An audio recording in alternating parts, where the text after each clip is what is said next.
Good morning, good afternoon, good evening, folks. How you doing today? Michael Zuber, one rental at a time with the Lumberjack Landlord. How you doing, sir? I'm doing super awesome. I look a lot more tired than I am, but I do look tired. Yeah, I was gonna say, yeah, you look a little haggard this morning. Fatigued. Yeah, Yes. yeah. Late night last night. Yeah. Uh, Yes.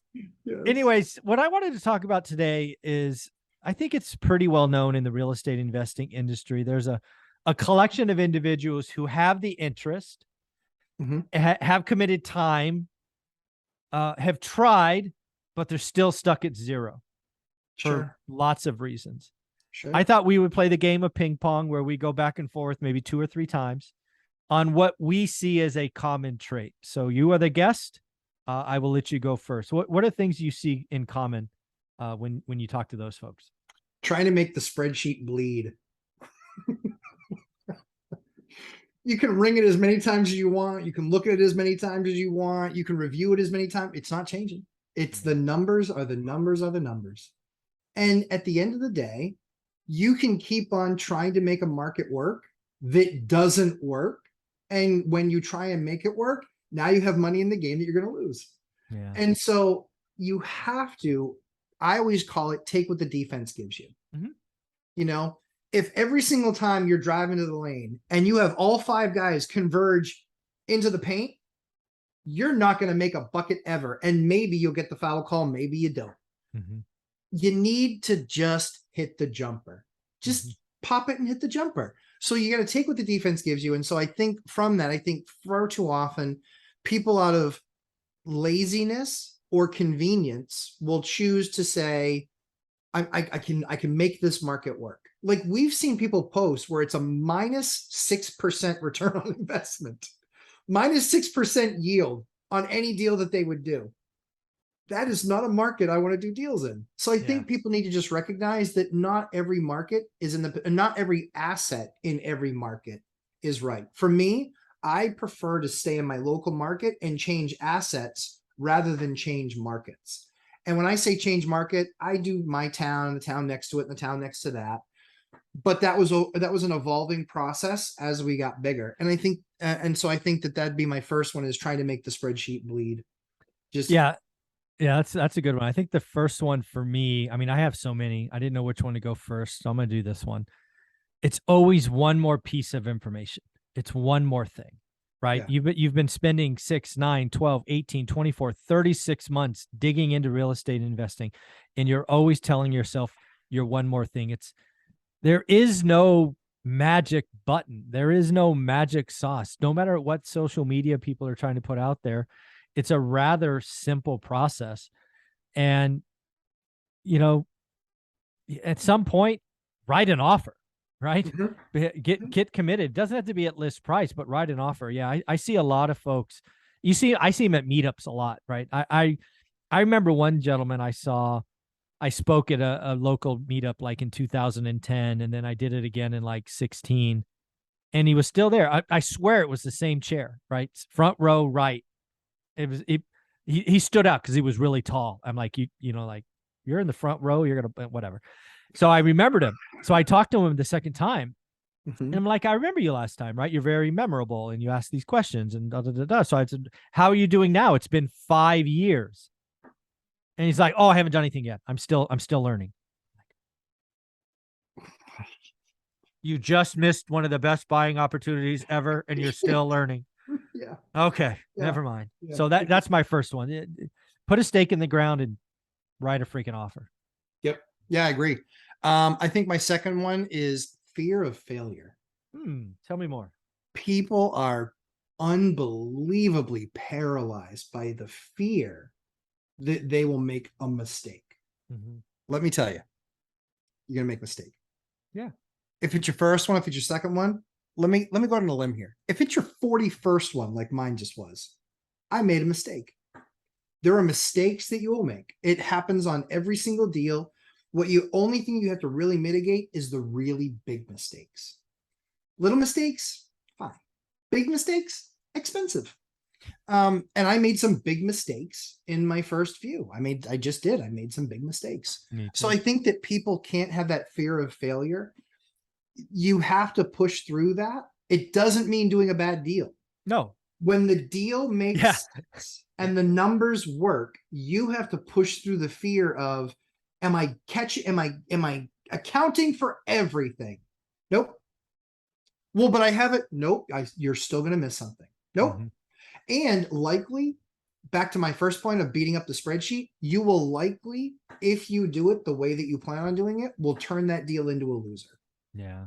The deal can be there. Like we used to have a model where we would only buy stuff, and we could do this because it was, when we were growing our fastest, it was during the Great Recession, except for the last 2 years. And we looked at everything, and everything was a gut redo project. Mm. Well, we didn't go into buildings in the last 2 years going, everything's a gut redo project. Yeah. Did we? We bought stuff that was B and C that we said, we're not going to gut and redo this entire thing. We're going to redo sections because there's value add there. Or this is what we're going to tab this as, is it's a B unit, which is dated, which is a little bit older, but clean. And that's what we're going to, that's what we're going to position this one as, is a little bit older, but clean. So our rents might be a slightly lower. Yeah. So my second one is kind of mirroring our first ones, kind of combined, but I think it has to be said, is they overcomplicate it. Yeah. Whether it's the spreadsheet or it's just, you make it too hard. Certainly buy and hold real estate is not that hard. You get a buy box, you look at it every day, you figure out average. Once you find a great deal, which you can only do after learning average, you write a great offer. Then you do other things like network, grow your network, and watch your mindset, and take the L's but learn from them. It's real estate investing is not complicated. I can't tell you. And again, as I said in my first book, I freely admit I spent the first 5 years creating the most advanced spreadsheet. I'm an accountant / economist with an MBA. I can geek out on a spreadsheet. I've seen. Oh, it's so stupid. I mean, our spreadsheet today is brain dead simple, right? It's how much cash? Yeah. How much cash? What are the expenses? What is the income? Is it a positive or negative number? Then divide by the cash and get your yield, cash on cash, ROC, ROC, whatever. But yeah, dude, the number of people stuck at zero that overcomplicate things it's a pretty high ratio. So, throw some of that stuff away, simplify. So that's my number 2. What do you got for third and final? I would say third and final is trying to time the market. Ooh, yes. Go away. Go away. Like, this is where, people looking at me, and it was, oh my gosh, you're buying in this market, it's so overpriced. It's actually the second best buying market in history, but why would you know that? Yeah, well, yeah. 2021 is the most unaffordable when you take income divided or price divided by income. Second best year ever.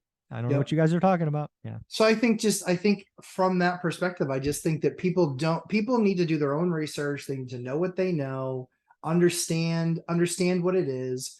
And listen, all due respect, if you think that you're going to figure out something that somebody else with 100 times the bankroll hasn't figured out, I've got news for you. That's not happening.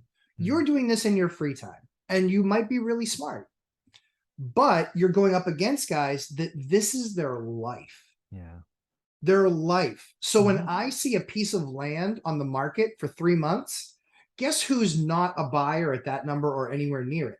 Because clearly the guys that are developers, they know what the problem is. They know the cost to do it. They need to make their margin. They're built to do this. So people really need to just understand that is, you're not going to time the market. If you do end up timing the market perfectly, when it comes to like the buy side, like you timed it perfectly on the asset trade. Oh yeah. You timed that perfectly. But did you know at the time that you timed it perfectly? Hell no. All I knew is I couldn't buy the 9th house. That's all I knew. I couldn't buy the 9th house. And that's all what I wanted. So I did some 1031s. Lo and behold, I had no idea what was coming. Blind ass luck. But I did it because of the work. Right? I was looking for the best use of my capital and equity. And it was selling houses and buying apartments. So that's what we did. And then houses fell by 75%. So we bought more houses. I didn't sign up and say, I really can't wait to move 9 times in 13 years. Yeah, exactly. I couldn't get my next loan. Exactly. And so here's the other difference. You and I were willing to do whatever it took to augment the strategy to make the next step happen. Yeah. That's my 3B. So Yeah. So my last and final one is I don't know what it is, but people want to believe others before they believe themselves, which is something it's always made me uncomfortable. I know, and it's really ever since Enron and WorldCom burned me, right? These two publicly traded companies audited by the Big Five were total frauds. I don't trust others, right? There was a time when people thought Enron had the smartest people on the planet. They were just a bunch of freaking crooks. yeah. And so I don't trust others. I trust but verify. I will only trust myself. I do the work. I do my buy box. I do all this. There are people that follow others and just blindly throw money at them, right? They're a big famous ex Bigger Pockets person and they throw money at them, and that's okay. Maybe it works, maybe it doesn't, but I would never do that. I trust. If I'm going to take an L, I want it to be my L. Wow. Right? If I'm going to get a win, frankly, I want it to be my win as well. I don't want to get blindly lucky because I picked the right horse. Right? I don't gamble on horses or dog races or whatever. I'm the guy who gets up, looks at the market 20 minutes and moves on, and then does it the next day and the next day and the next day. So I want people to build really what one rental at a time is permission to build confidence in yourself. Yes. Stop chasing the latest guru. Just do the work. Just do the work. So, and a lot of times that guru is a guru because they got really good at doing something in a specific area. Yeah, a specific area or remarkable timing, right? You want to be a guru. The gurus today are either Burr, which aren't going to work the next 2 years, or Airbnb arbitrage. Okay, great. You caught the perfect time. It's not going to work, right? It's just no, they're going to get crushed, Mike. I know. Like not like a little bit, like a lot of it. Yeah. They're going to get, I mean, and that's the thing that's scary for me is, I had a new investor I was talking to and he's like, yeah, I think Burr is really the strategy for me. And I was like, it's not. It's not. Yeah. Think again. Not. Yeah. It's like, no, it really is. It's not. I was like, listen, look at all the big guys in the area that do that stuff. They're slowing down. They're slowing down for a reason. Oh, they're yeah. Stupid. Yeah. I have a couple of real estate investors every week and they're like, dude, I'm getting small. It's not that they won't do them. It's just their buy box have gone. Well, and the number of opportunities that come through with that much meat on them, where you feel comfortable writing checks for 90 or 120 days before you can put that thing back on the market. Or worse yet, if you need that money to do your next deal, it's not going to be there and you're going to have to rent it out. And can you rent it out for the number you need to rent it out for where it's not an alligator and you're losing money? Yeah. Yeah. Not good. I would, be safe. Yeah. So again, folks, there's lots of reasons. This really was for the people that, spending a year and really have not written that first offer. If you spent a year investing in your writing offers, this is not for you because again, you have confidence. This is for the person that's like, I need one more piece, one more thing. I'd rather give my 50 grand to someone else than make my own call. So folks, if you think there are other reasons why people are stuck, leave comments below. And Matt, where can people find you? Lumberjack Landlord on YouTube and Instagram. We're getting into the thick of it on some of our projects. So we'll be posting something every single day with the joys of 140-year-old construction. I can only imagine some of the framing in these houses. Oh, Mike, you wouldn't even believe it. We literally found one yesterday where there was no standing beam for 30 inches and code 16. Whoops. 30 inches, almost 2x. And we're looking at it. We're like, we're going to have to fix that. Yeah. We're going to be inserting a beam. Exactly. Good times. All right, buddy. Thanks again. Thanks, Mike.